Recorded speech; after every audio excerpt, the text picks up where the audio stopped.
Chapter 9. After campfire, Plungy led Wigglup and the other lads to their tent. Wigglup, still shivering from the scary story, leaned toward his brother.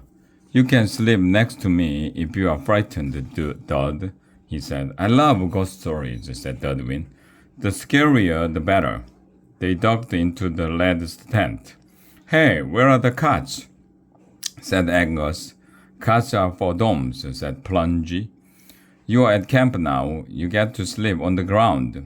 Dudwin lay down. Wigglup spread the warm royal blue blanket over him.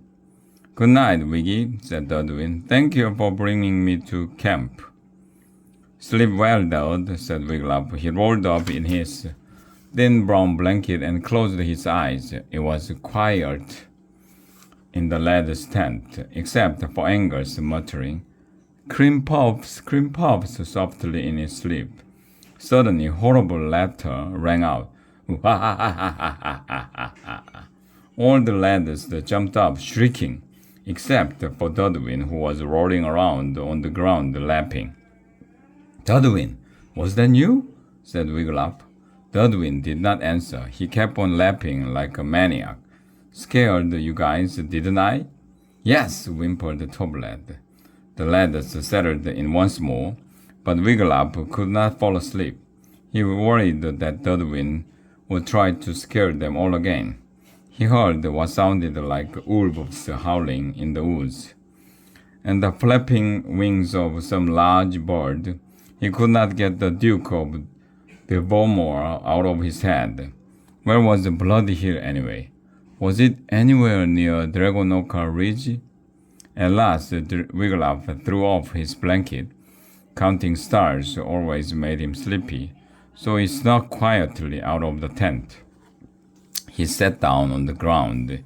He gazed up at the sky, but thick billowy clouds covered the stars. After a while, Daisy trotted by. "I wouldn't care if sleigh," she said, sitting down beside him. "Me either," said Wigglup, feeling safer with his pig at his side. He turned and looked toward the top of Dragonoka Ridge. It, too, was hidden by clouds. Then, as he watched it, the billowy clouds blew away.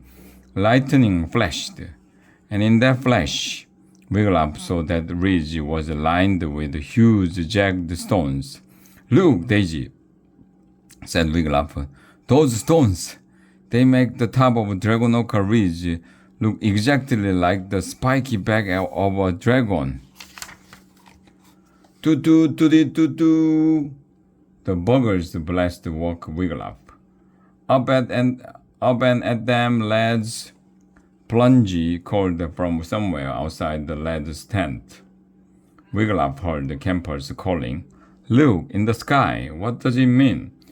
Wigglup scrambled out of his blanket and ran out of the tent. He looked up.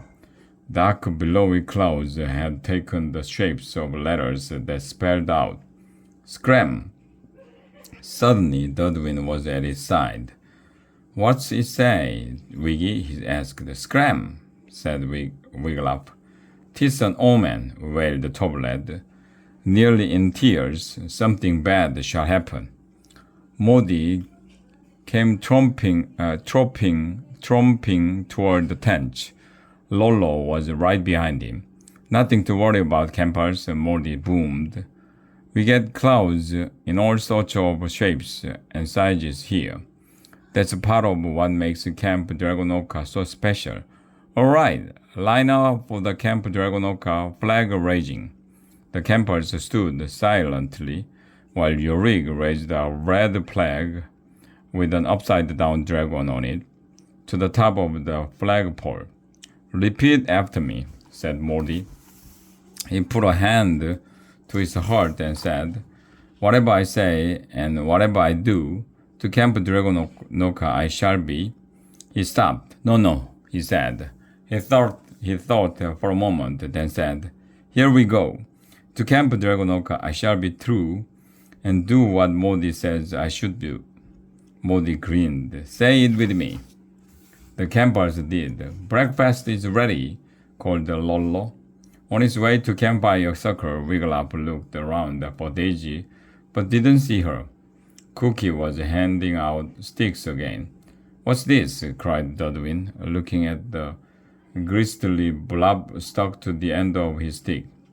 "I call it breakfast on a stick," said Cookie. "Roasted good and eat up." When the campers had finished nibbling at whatever it was on their sticks, Maudie said, "Come on, campers, let's go on a hike." "You mean a nature hike, don't you, Maudie?" said Gwen. "At Camp Pinecone, we went on nature hikes all the time. We looked at rocks and plants and animal tracks." "Whatever you call it," said Maudie, "you campers need to learn your way to the top of Dragonoka Ridge. Line up, chop chop." The campers lined up. Under the cloudy sky, Lollo started them off singing. "Hail, hail, Camp Dragonoka, we pledge ourselves to thee." They marched out of the charred campgrounds and up Ridgetop Trail. Wigglytuff's eyes began to burn. They felt even worse than they had the night before. As he hiked up the trail, Wigglytuff looked down and saw Daisy and Tusker lowering in the mud wallow. He smiled. His pig had made a friend. The trail was hard, packed dirt and rock. "There's the cranberry bush," said Gwen, pointing to a shrub at the side of the trail. "So it is," said Maudie. "And look," said Gwen, "here is a rare whistledown thistle." "A fine example, too," said Maudie. Wigglytuff began to wonder how much Maudie really knew about nature. "Stop!" cried Erica suddenly. "Tracks!" She knelt down to examine them. Wigglytuff saw a set of footprints embedded in the rocky trail. Huge footprints. Each print had 3 long toes. At the tip of each toe was a round hole.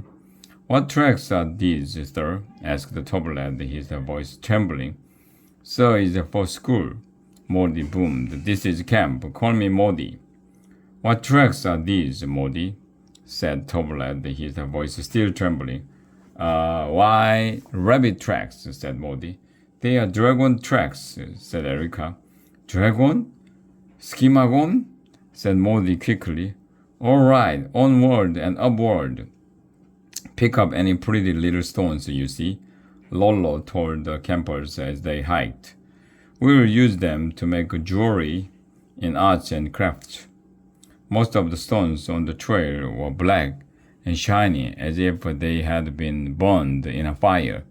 Wigglytuff did not pick up any stones until he spotted a blue one. He picked it up. Dudwin picked up nearly every stone he saw. Soon his pockets were bulging. As she hiked, Erica unhooked a small book from her tool belt. She flipped it to a picture and handed the book to Wigglytuff. He looked at the drawing of a 3-toed footprint much like the ones on the trail.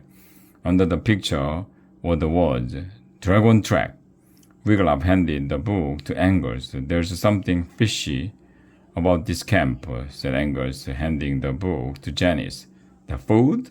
said Janice, snapping her gum.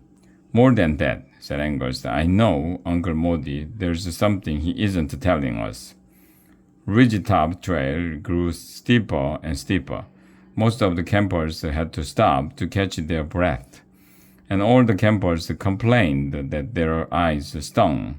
Dudwin was carrying so many stones in his pockets that for once he did not raise a head. "Good thing I have been jogging," Angus pointed as he climbed, "or I'd never make it." As they climbed higher, the air grew foggy and even more foul-smelling. All the campers started coughing. "It stinks up here," cried Dudwin. "My eyes are burning," said Erica. My gum tastes awful, said Janice, and she spit it out. Still, on they went. Soon there was so much fog on the ground that Wiglaf could not see his own boots. At last they stopped. Wiglaf saw huge jagged stones sticking up through the fog. The stones he had seen the night before when the lightning flashed. There was dozens of them. Campus, coughed Morty. Congratulations, you've made it all the way to the top of Dragonoka Ridge. Yay, cheered the campers. Then they coughed some more. You'll be hiking this trail every morning, Morty added. No, wailed the campers. Yes, said Morty. Soon you'll be running up here in no time, and you'll be digging great big holes to find nature stuff. Wiglaf frowned. Why was Morty always talking about digging? Morty, called out Moose.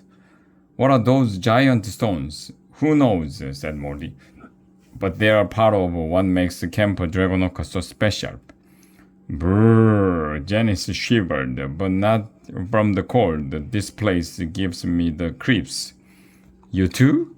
Said Wiglaf, surprised. Janice was always such a good sport about everything. Dudwin laughed insanely again. Toblet shrieked. Cut it out, Dud, said Wiglaf. He pinched his nose to stop the horrid smell. I think those stones look like statues, said Erica. Yeah, ancient ones, said Janice, like they've been standing up here for hundreds of years and gotten worn down from rains and wind. Wiglaf nodded. That was exactly what they looked like. Morty, it was Moose again. I heard an old legend about this place. Legend? Shimegend? Said Morty. Don't believe everything you hear. All right, campers, what goes up must come down. He and Lolo led the campers back down the ridge. With every step, the stink faded. About halfway down, Dudwin wandered off the trail. Dud, called Wiglaf, hurrying after him. Come back. What was his little brother up to now? Wiglaf found Dudwin on his knees. With a stick in his hand, he was trying to loosen something stuck in a gnarled tree root. Dud, you have enough rocks, said Wiglaf. You don't have to get this one. Not a rock, said Dudwin. Wiglaf peered at the thing Dudwin was prying out. It was long and white and curved. It ended in a sharp point. Jones, he cried. What is that? Dudwin pressed on his stick, and suddenly the thing popped out from the root. It landed a few feet away on the trail. It was a fang. Wiglaf and Dudwin stared at the fang. It had a dark hole through the middle. It reminded Wiglaf of Dragon Thitha's rotten teeth. Dudwin snatched the thing up and held it in his fist. Ooh, guess who found the dragon fang? You did, Dud, said Wiglaf. Now, let's go. Wait, cried Dudwin. There are more fangs under this root. Lots more. Dudwin kept digging until he's unearthed a dozen rotten, holy fangs. Only then could Wiglaf persuade him to walk back down to camp. My darling Poopsie Pie. Lady Thinwhip's smiling, slimming center was simply dreadful. Lady T's idea of soup is lukewarm, barely water. Radishia and I lasted for 2 days and then came home. From now on, I will eat what I like and enjoy it, and I hope you will do the same. Angus, I know you are getting lots of outdoor exercise, so here is a special treat, a great big box of medieval marshmallows for you to toast over the campfire. Be sure to share them with your fellow campers, Poopsie.